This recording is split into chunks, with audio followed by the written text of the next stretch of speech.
Bom dia a todos. Estamos começando mais uma live aqui, Zilvete Advogados, num tema interessante e bastante atual, que diz respeito à recuperação dos créditos, à recuperação dos direitos que você tem, né, direitos creditícios que você pode buscar. Você tem uma dificuldade natural de conquistar teus débitos, de conquistar teus créditos, de você colocar a mão no dinheiro que está perdido. A gente pensa agora com a pandemia como é importante a gente buscar os nossos direitos de maneira geral. E essa questão dos créditos, até pela questão da crise econômica, ficou muito colocada assim como um direito do devedor, né?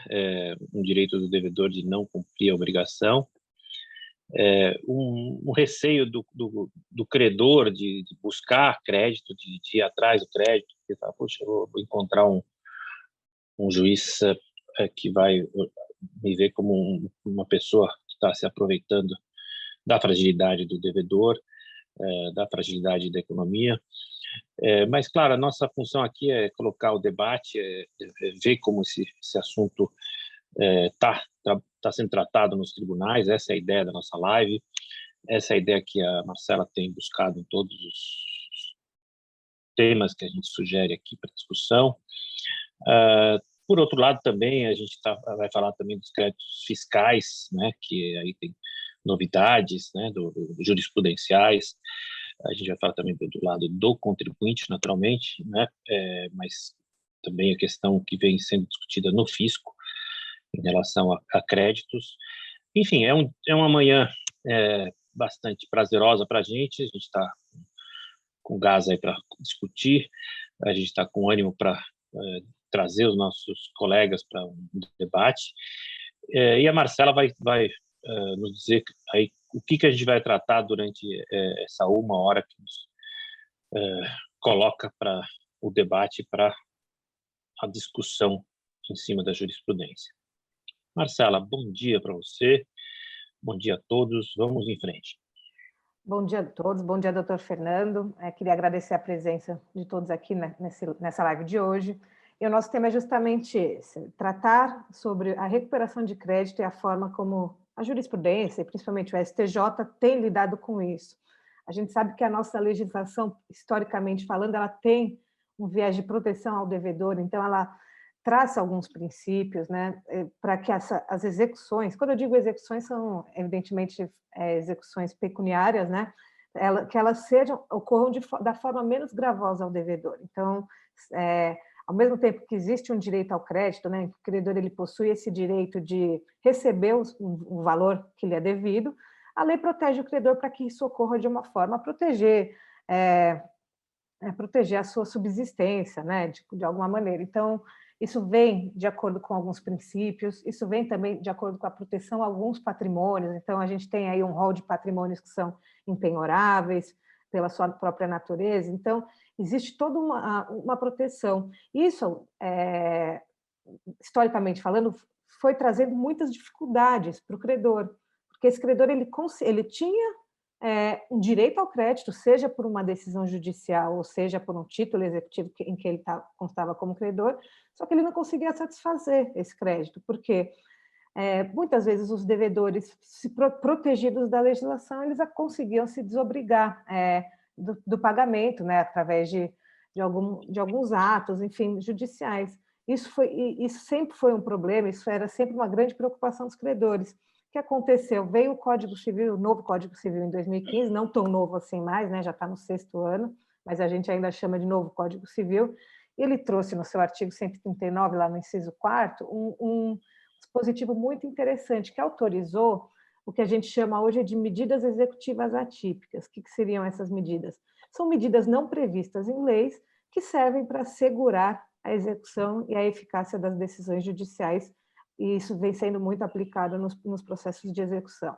em um resumo bem simplista, seria uma espécie de carta branca ao juiz para que ele possa adotar medidas que forcem, entre aspas, né, o devedor a cumprir aquilo que é decidido na ação judicial. Isso, logicamente, gerou muito barulho, né, porque, ao mesmo tempo, a gente tem aí uma autorização para que o juiz faça o que entender possível para que essas execuções corram. Por outro lado, a gente tem os direitos fundamentais, direitos individuais previstos na Constituição Federal. Então, foi talvez um dos grandes pontos polêmicos desse novo Código de Processo que surgiu, como que isso ia acontecer na prática.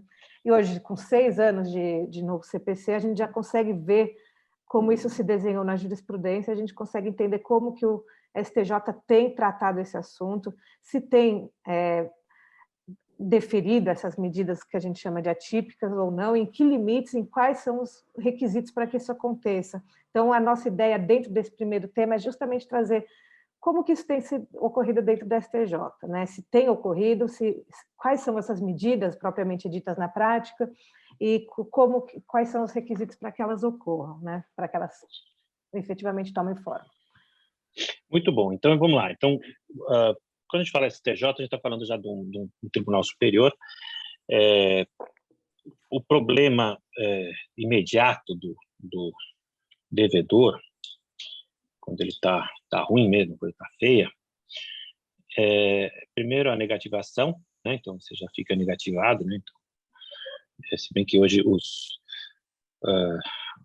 instrumentos financeiros, as fintechs emprestam dinheiro para negativado, né? Então, até tem uma patrocinadora daquele time que nunca ganha mundial que faz empréstimo para negativado. Então, tem sempre essa questão, você já fica negativado e, em seguida, você passa a ser cobrado pelos tribunais.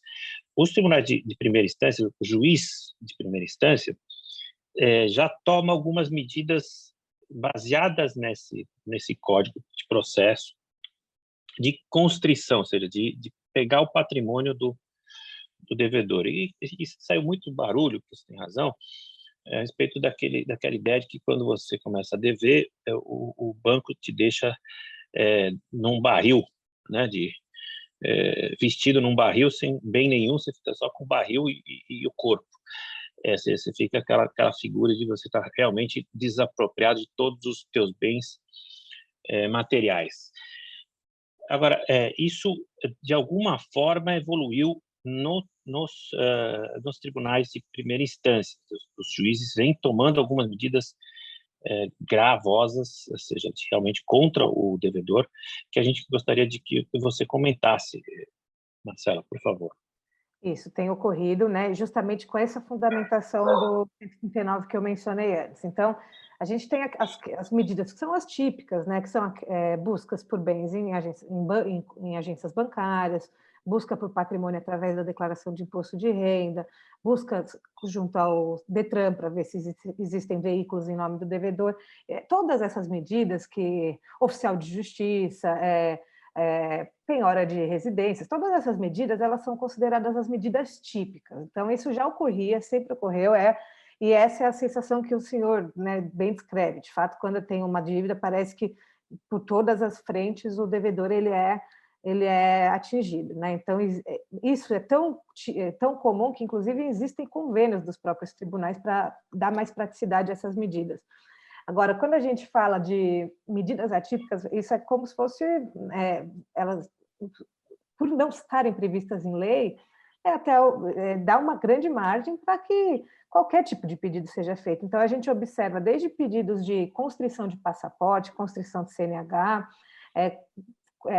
cancelamento de cartão de crédito, né? Porque justifica-se que se a pessoa não tem dinheiro para pagar a dívida, ela também não vai ter dinheiro para cartão. É lógico que essas medidas elas acabam tendo um viés de coerção até, né? Acaba sendo esse o intuito, e até pedidos que já apareceram e, evidentemente, completamente inconstitucionais de expedição de mandado de prisão. Então, quando veio esse artigo, abriu-se uma margem muito grande para a imaginação dos credores, para que eles pleiteassem as diversas medidas.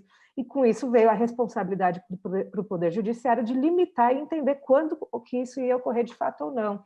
Isso já foi discutido no STJ, que já afirmou, né, um posicionamento tanto daquilo que pode ser feito e quando que pode ser feito. Então, por exemplo, na verdade, tem 4 requisitos que o STJ ele impõe para que sejam deferidas essas medidas atípicas, né?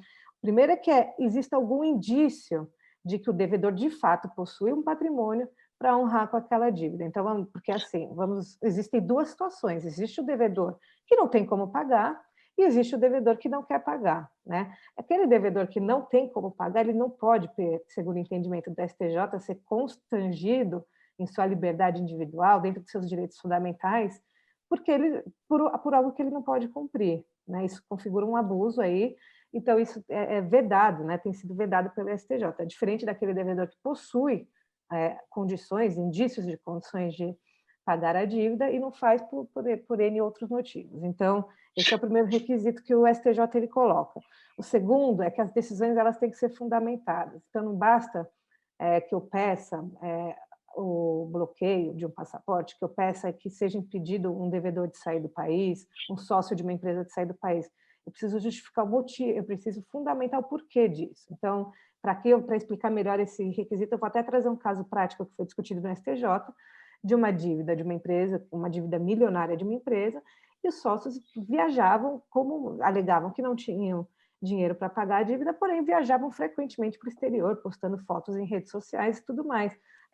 Essas provas foram trazidas aos autos, e aí, de fato, isso se justificou, né? Então, assim, o bloqueio desse passaporte foi justificado justamente por isso. Então, assim, ficou demonstrado que os sócios que alegavam não ter bens para pagar a dívida estavam gastando dinheiro com lazer, tudo. Então, cria-se uma relação entre a medida imposta e a finalidade que ela busca, né? Não é só uma liberalidade do tribunal. Terceiro requisito que é importante, que é o esgotamento das medidas convencionais. Então, quando a gente consegue observar que o deferimento dessas medidas atípicas elas têm ocorrido mais somente quando as vias tradicionais de execução elas são esgotadas sem êxito, que seriam aquelas que a gente mencionou no comecinho, né? Falando busca de bens, busca de contas bancárias e etc. E o último, talvez o mais importante, que é a observância do contraditório e da proporcionalidade. Contraditório seria o direito de resposta, né, do devedor. Então, não basta que eu peça e o juiz vai lá e fala, vamos fazer. O juiz ele precisa ouvir o devedor antes de tomar qualquer decisão, e essa decisão ela tem que ser proporcional, não pode ter aí um desequilíbrio dentro da medida imposta e o valor que busca ser recebido. Então, esses 4 requisitos que eu mencionei aqui bem brevemente, eles têm que funcionar em harmonia para que o STJ entenda a legalidade dessas medidas impostas. Então, isso hoje a gente já pode falar que é um entendimento que está bem consolidado e ele já tem sido refletido nos tribunais estaduais, federais, enfim, e já cria-se aí a primeira diretriz para que se adote, né, para que se coloque em prática esse dispositivo legal que veio de forma tão ampla, né, para a gente. Você tá me contando e estou pensando aqui que você está dizendo mais coisas a favor do devedor do que contra o devedor. Claro que a gente tem aqui que colocar os dois lados, né? Porque de fato você tem que esgotar os meios tradicionais de procura de bens, você tem que seguir um ritual processual, e em alguns casos você pode inclusive vamos dizer, confiscar o passaporte, que seria uma atitude bastante gravosa, porque você está tirando o direito de ir e vir da pessoa, que é uma questão até interessante, porque seria o equivalente a uma prisão civil, né, ou uma restrição civil que é proibido pelo Pacto de São José da Costa Rica, que o Brasil é signatário, né? Mas do ponto de vista de recuperação do crédito, eu tenho um caso famoso de um antigo dono de uma loja de departamentos que deu um golpe no mercado, né? E a casa dele é uma casa turística, inclusive, porque ele tem um campo de polo como se fosse o jardim da casa dele, né? Então, imagina um campo de polo, porque tem essa imagem, né? É um esporte que você joga como se fosse um campo de futebol, né? só que de polo. Então você abre a porta e vai jogar polo, né? Que ele gostava de jogar polo. E essa casa é um ponto turístico porque nada é dele, né? Esse é um ponto importante. Nada é dele, mas tudo é dele. Está tudo em nome da família, está tudo em nome de terceiros e ninguém consegue colocar a mão no patrimônio. A ideia da evolução do código foi que você pudesse, mediante sinais de efetivo patrimônio, o uso desse patrimônio, né, que você usasse esse patrimônio, que você conseguisse capturar esse patrimônio pela aparência. Então, veja, não é seu no papel, mas tudo indica que é seu. E a gente teve uma discussão bem recente na questão da Lava Jato, né? Então, tudo indica que é seu, mas não é seu no papel.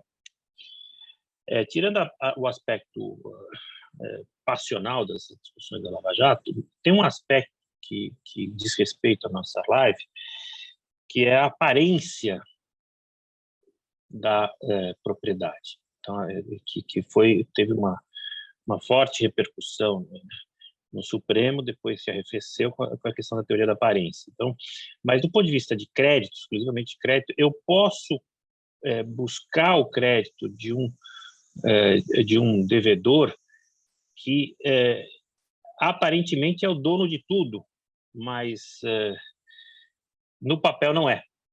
Ele usa tudo, ele inclusive aluga o patrimônio, recebe os proventos, todo mundo diz que paga para ele, mas ele não é dono no cartório de imóveis.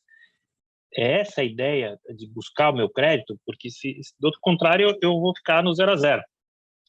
Eu esgoto, claro, esgotei todos os meios de busca de patrimônio e sempre esbarro no patrimônio. Se eu colocar uma câmera de vigilância, eu vou ver que ele entra no carro, o carro não é dele. Ele entra na moto, a moto não é dele. Entra no avião, o avião não é dele. Então, nada é dele, mas ele entra e sai, ele usa e goza desse patrimônio. Eu posso, com base nessa prova da aparência, chegar a alguma forma de satisfação do meu crédito ou não. Isso não está consolidado no STJ. Esse é um ponto extremamente polêmico. Inclusive, essas situações que o senhor descreveu justamente trazem as possibilidades de execuções de formas não tão tradicionais, inclusive essa que eu acabei de mencionar. A teoria da aparência, perdão, ela é uma teoria muito utilizada em diversas formas do direito, obter a satisfação de crédito através de um bem que não está no nome do devedor de fato é um caminho muito difícil, né? A gente tem alguns meios disso, a gente tem a possibilidade de desconsideração da personalidade jurídica, que a gente vai comentar brevemente daqui a pouco, a gente tem a possibilidade de trazer outras pessoas para esse polo passivo, pessoas que teriam se beneficiado dessa relação que gerou aí a dívida. Mas, de fato, comprovar que...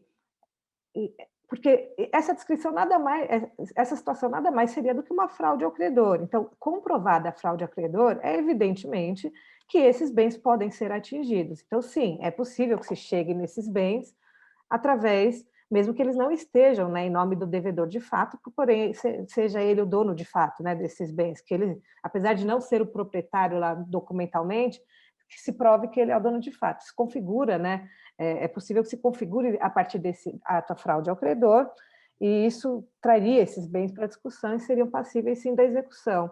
Mas esse que é o ponto muito delicado, porque, como o senhor bem colocou, soa, né, como mais uma medida que parece um agrado ao credor, mas que favorece o devedor quando surgem diversos requisitos para que elas sejam aplicadas.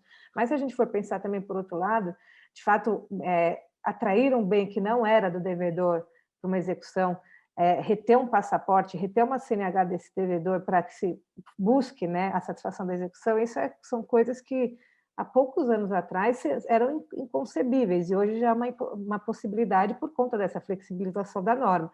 Então, é claro, existem os limites que a Constituição coloca, justamente porque a gente tem os direitos individuais, a gente tem o direito de ir e vir, temos os direitos fundamentais que são previstos, que não podem ser conflitados, são direitos constitucionais, porém, isso feito em equilíbrio é possibilitado ao devedor adotar essas medidas coercitivas, que são medidas coercitivas, né, para que se force a execução da sentença. Então, sim, essas situações elas têm sido, claro que com muita resistência, e necessita de muita prova, não pode ser algo...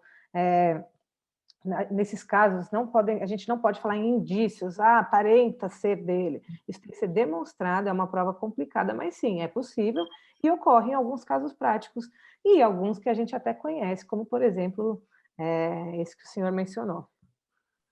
Vamos lá. Então, se você tem a grande dificuldade de você botar a mão no teu crédito é quando você dá tempo para o devedor de ele se evadir, né? Dele sair dessa condição de devedor com patrimônio. E a outra grande dificuldade material, essa é temporal, material você provar que existe um meio de sobrevivência do devedor e existe mais que esse meio de sobrevivência, ele tem condição de saldar o débito.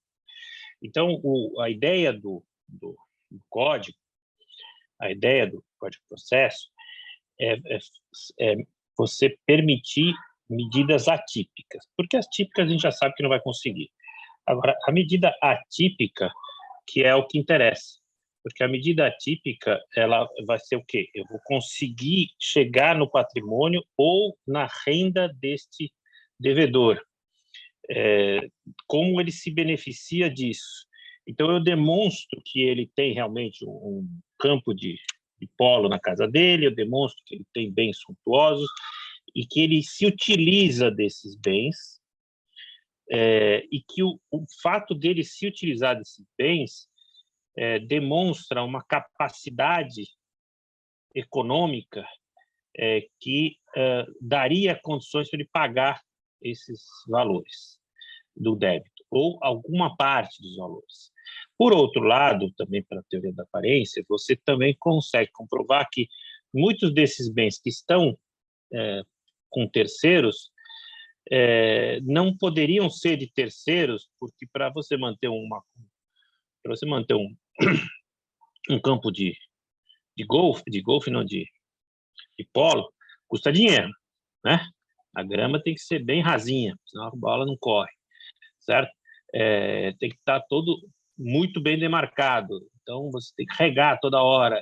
É um custo muito alto que aquele que está aparentemente com a titularidade do bem não teria condições de arcar. E quem tem condições de arcar é efetivamente o devedor, muitas vezes tido como contumaz.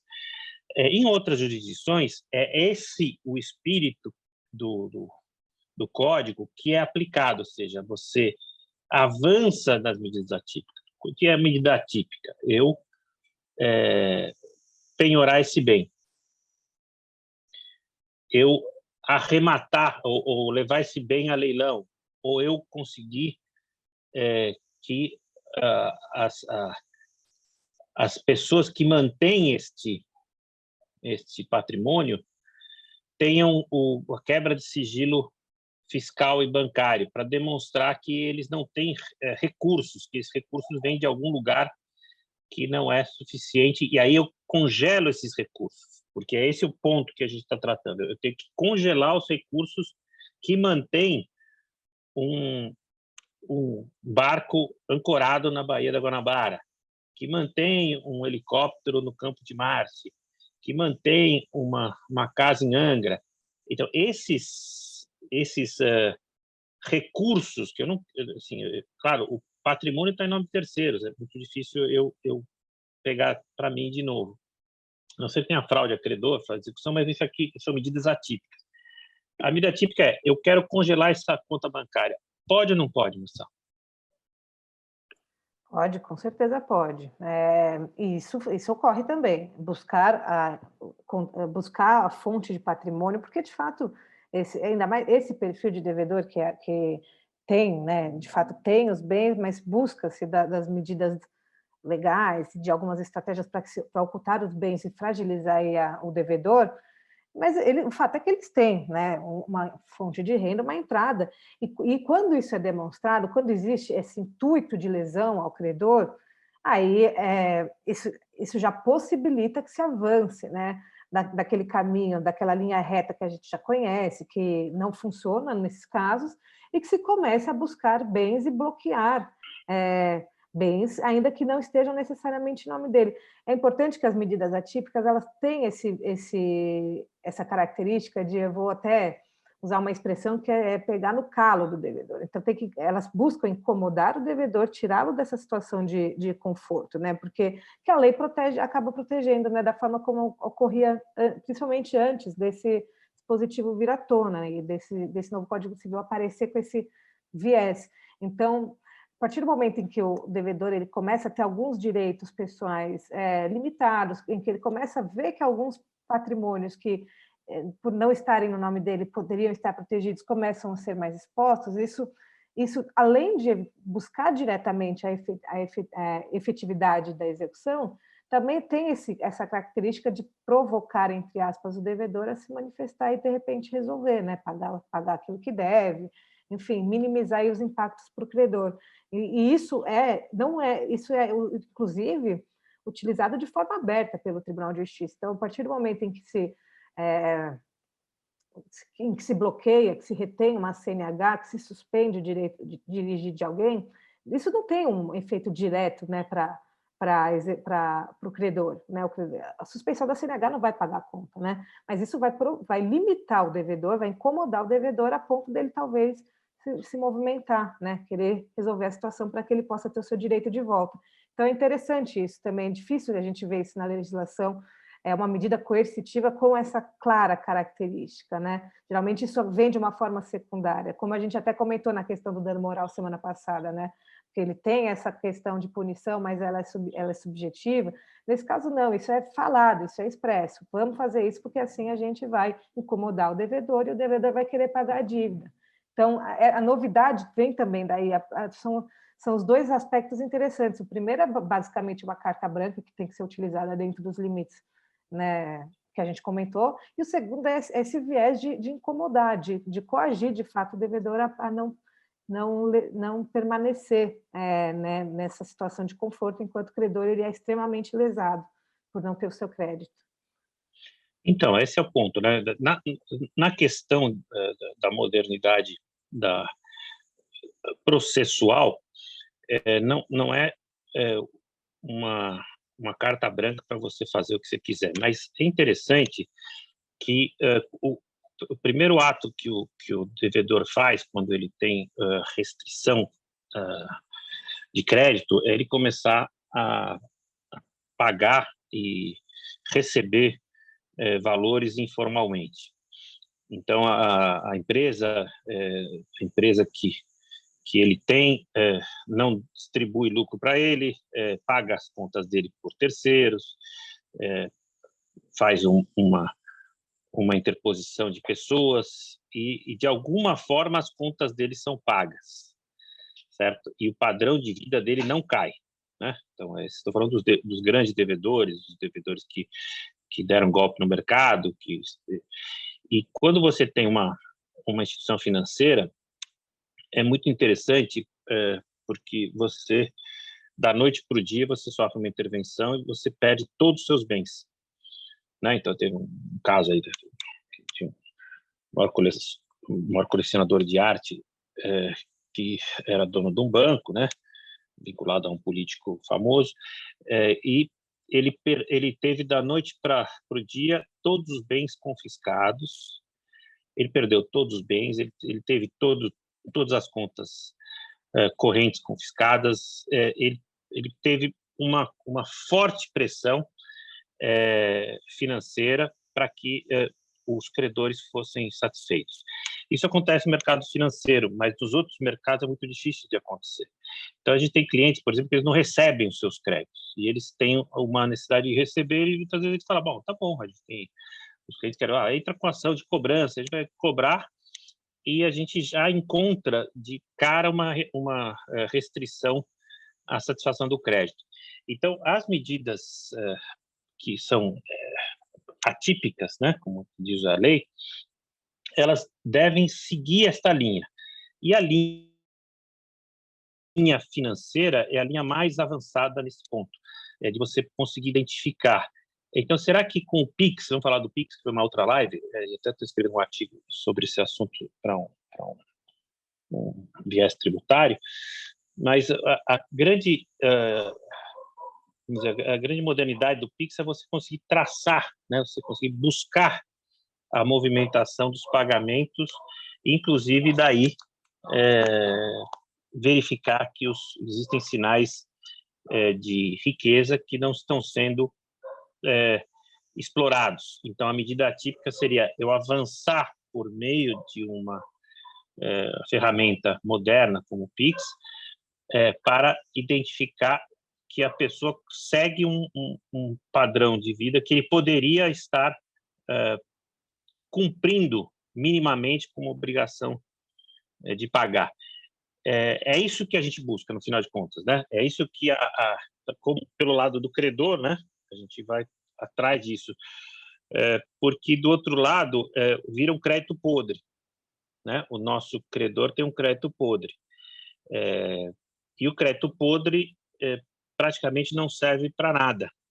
Claro que tem aí um mercado que se utiliza de crédito podre, até para alavancar dinheiro, o mercado financeiro tem essa propriedade, mas pensando assim, em quando que eu posso dizer que o crédito é podre? Eu já posso decretar, falar, olha, você tem um credor que não tem nada no nome dele. Eu já posso decretar como crédito podre ou eu tenho que trabalhar um pouco mais isso? Eu sempre defendo que tem que trabalhar um pouco mais nisso. É muito para decretar o crédito podre, realmente é uma situação para mim que é o fim da linha mesmo, quando isso só ocorre quando, de fato, a gente tem uma situação em que o devedor ele não tem condições de arcar com aquela dívida. Quando a gente traz uma situação em que o devedor não tem condições de arcar com aquela dívida, aí a gente já nem entra na discussão das medidas atípicas, porque, como eu falei, isso é um dos requisitos que o STJ tem colocado para que se possa seguir esse caminho.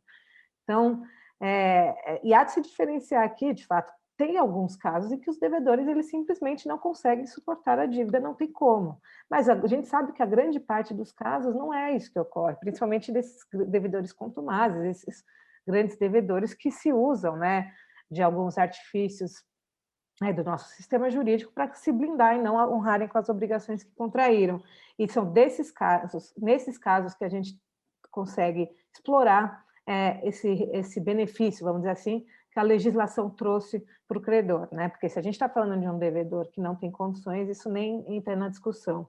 Então, o simples fato de não localizar bens, de se verificar em que um devedor não tem nada em seu nome, não tem, em que a gente não consiga efetivar as medidas típicas de execução, ainda não são suficientes para que se declare um crédito podre. Tem meios, inclusive esses, né, todos trazidos, essas grandes novidades, para que se busque esse crédito, meios que estão sendo efetivos. É um trabalho difícil, praticamente um trabalho investigativo, mas sim, esses são trabalhos que se tornam exitosos em alguns momentos. E, além da questão das medidas atípicas, a gente tem aí o Instituto da Possibilidade de Desconsideração da Personalidade Jurídica, que também tem sido bem tratada no Superior Tribunal de Justiça. A gente tem visto bastante êxito em alguns casos práticos, eles têm sido mais receptivos com relação a essas questões. Então, ainda existe um caminho longo antes que se possa, de fato, decretar um crédito podre e abrir mão daquele valor de vez, né? Muito bom. Então, tem um desequilíbrio que eu noto, Marcela, em relação a determinados créditos. Então, quando o crédito é trabalhista, existe uma forte pressão sobre o devedor. Quando o crédito é tributário, também existe uma forte pressão sobre o credor, o devedor. O crédito civil fica sempre na rabeta, né? Sempre lá atrás. E é um aspecto importante do nosso direito, é um aspecto importante, inclusive, de segurança jurídica, porque você desestimula o crédito e, por outro lado, estimula o spread, né? Então, a grande questão que você tem hoje no mercado de capitais, no mercado financeiro, por que não cai os juros? Ué, primeiro, porque quem empresta determina a remuneração do capital dele. Não existe proibição a isso. Por outro lado, por que também não cai os juros? Porque você acabou de demonstrar por que não cai os juros, certo? Você não consegue chegar na satisfação do teu crédito. Então, o grande problema de spread, né, no juros do mercado financeiro, para baixar os juros, você tem que dar mais elementos para a recuperação do crédito. Enquanto você não der esses elementos, essa recuperação do crédito não vai. Claro, você mencionou a desconsideração da personalidade jurídica, a consideração da pessoa, da empresa, que para ir em cima dos sócios, é um ponto importante. Mas no campo civil, ainda a gente engatinha. No campo trabalhista, já está bem avançado. No campo tributário, e esse é o ponto que eu queria trazer, até porque a gente está aí com o tempo correndo, a gente tem a figura do redirecionamento, né? Então, você vai para cima da empresa, percebe que a empresa não tem meios, porque muitas vezes esses bens saíram para tudo quanto é lado, né? Foram para sócio, para filho de sócio, né? Então, a lenda que tem padrinho não morre pagão. Na questão de crédito é quem tem filho não morre na mão, né? Porque a grande parte das medidas de esvaziamento patrimonial é você doar para filho, você passar para o filho, e o filho passa a ter o patrimônio que, na verdade, é do pai. Então, até a casa, uma casa bonita, você vai ver, é do filho, mas do filho nunca morou lá, né? Então, o redirecionamento foi uma medida que, no campo tributário, andou muito forte. Qualquer obstáculo na pessoa jurídica levava o procurador, ou leva ainda o procurador, a pedir o redirecionamento, e o redirecionamento é deferido pelo juiz com muita facilidade. Basta ele ter uma prova de dificuldade de citação ou de dificuldade de encontrar o patrimônio da empresa, da própria empresa estar em local de difícil acesso, e aí o juiz pega e decreta o redirecionamento, que é basicamente você vai para cima da empresa, quando não dá, é que nem aquele carro de trombada, né? Volta e vai para outro lugar. E esse redirecionamento é para o patrimônio dos sócios. E nesse patrimônio dos sócios ocorre justamente a indisponibilidade. A indisponibilidade, muitas vezes, sem que os meios processuais anteriores sejam esgotados. Então, nós estamos falando de mais ou menos uns 20 a 25 anos de surra em cima do contribuinte. Ou seja, o contribuinte vem sofrendo com o Instituto do Redirecionamento há uns 25 anos fácil, se não for mais. E esse tempo fez com que se montasse uma estrutura fiscal muito rígida, de modo que quase todas as execuções fiscais terminam em redirecionamento para os sócios. A gente teve, há 3 dias, publicado um acórdão que vem mudando esta figura, né? Um acórdão num recurso repetitivo do STJ 769, e disse o seguinte, basicamente, né? Eu preciso esgotar todas as diligências para a empresa a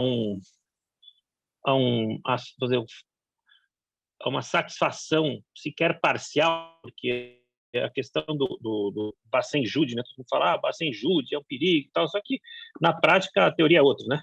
O cara penhora a conta da empresa, vai ver, não tem nada, tem R$100. Então tem que voltar, volta, aí depois volta de novo penhorar, depois o STJ evoluiu e disse, não, eu penhoro a conta da empresa, fica lá, pingou dinheiro, você penhora de novo. Mas tem instrumentos que fazem com que a empresa consiga dar uma volta nisso e chegar até a trabalhar naturalmente, ter o incômodo da penhora online. Mas, de qualquer modo, você precisa esgotar um outro instituto que você conhece melhor do que eu, que é a questão da menor onerosidade, né? Que é uma coisa assim, para mim é um conceito indeterminado. O que é menor onerosidade? Né? Depende de quem está do lado de credor ou devedor. Porque do lado devedor, a menor onerosidade é não pagar nada. Né? Então, eu queria que você me ajudasse isso, porque o STJ avançou sobre esse aspecto, no sentido de proteger o contribuinte que é sujeito ao redirecionamento, para que não fosse imediatamente considerado que a empresa não tem meios e redireciona, porque o redirecionamento sequer é desconsideração da personalidade jurídica. É uma coisa que é bem discutida no direito tributário, porque você não tá levantando o véu da pessoa jurídica e olhando o que tem dentro. Né? Então, você levanta o véu, né? Essa figura da desconsideração, né? Parece uma coisa muito juridiquês, mas o levantar o véu, que é uma atitude do direito anglo-saxão, é você levanta e aí você vê o contribuinte ou o dono da empresa. E nesse aspecto eu queria te ouvir, porque se o STJ está protegendo o contribuinte, é porque o fisco foi muito agressivo, desconsiderar tudo. E onde tudo você desconsidera, há um problema de direito. Mas também, do outro lado, você mencionou no lado civil, se nada você desconsidera, então você não tem o crédito, senão um título podre. Como é que você vê isso nessas duas questões? É lógico que eu quero te colocar na fogueira do direito tributário, mas já coloquei. Eu queria que você me dissesse pelo lado do teu direito privado. Mas é interessante essa discussão, porque, de fato, evidentemente, como o senhor falou, as relações trabalhistas e até dentro do direito tributário, existe uma facilidade muito maior nos processos de execução. Né? Eu nem vou entrar muito no mérito dos motivos disso, mas, de fato, o direito privado, né, as relações cíveis são as que mais enfrentam obstáculos e em que se observa uma maior proteção do devedor. Imagina, a gente tem decisões na Justiça do Trabalho que penhoram bens considerados de família, que são bens impenhoráveis, né, pela sua própria natureza. Então, assim, a forma como eu enxergo isso é que, de fato, as facilidades dentro dessas relações de execução que ocorrem, muitas vezes, nas relações tributárias e trabalhistas, acabavam sendo usadas como uma certa forma de atalho, talvez um pouco mal usadas. Então, por exemplo, no caso do fisco, em que tem essa possibilidade do redirecionamento, muitas vezes eu acredito que isso era usado de forma indiscriminada para facilitar a execução. Aí, de fato, isso é correto, isso não é? Desviou, né, se a natureza do redirecionamento, ela foi criada visando um objetivo, mas acabava sendo usado por outro? Possivelmente, porque se tem uma necessidade do STJ de brecar isso um pouco, eu acredito que seja esse o motivo. Lógico que eu estou dando uma opinião, não estou inserida, né, dentro das execuções fiscais para entender o mecanismo como isso tem sido tratado, mas eu acho que quando o STJ, ele, por alguma razão, limita, é porque, de fato, isso tem ocorrido de forma indiscriminada e, às vezes, buscando aí, talvez, desviando um pouco do resultado que se buscava com essa possibilidade. De fato, existe esse princípio que fala que a execução ela tem que ser menos gravosa ao devedor, né? Isso dentro da minha área funciona, é bastante aplicado, né? Então, de fato, o que é uma execução menos gravosa? Do ponto de vista do devedor, qualquer patrimônio que ele perca, né? Que ele tenha aí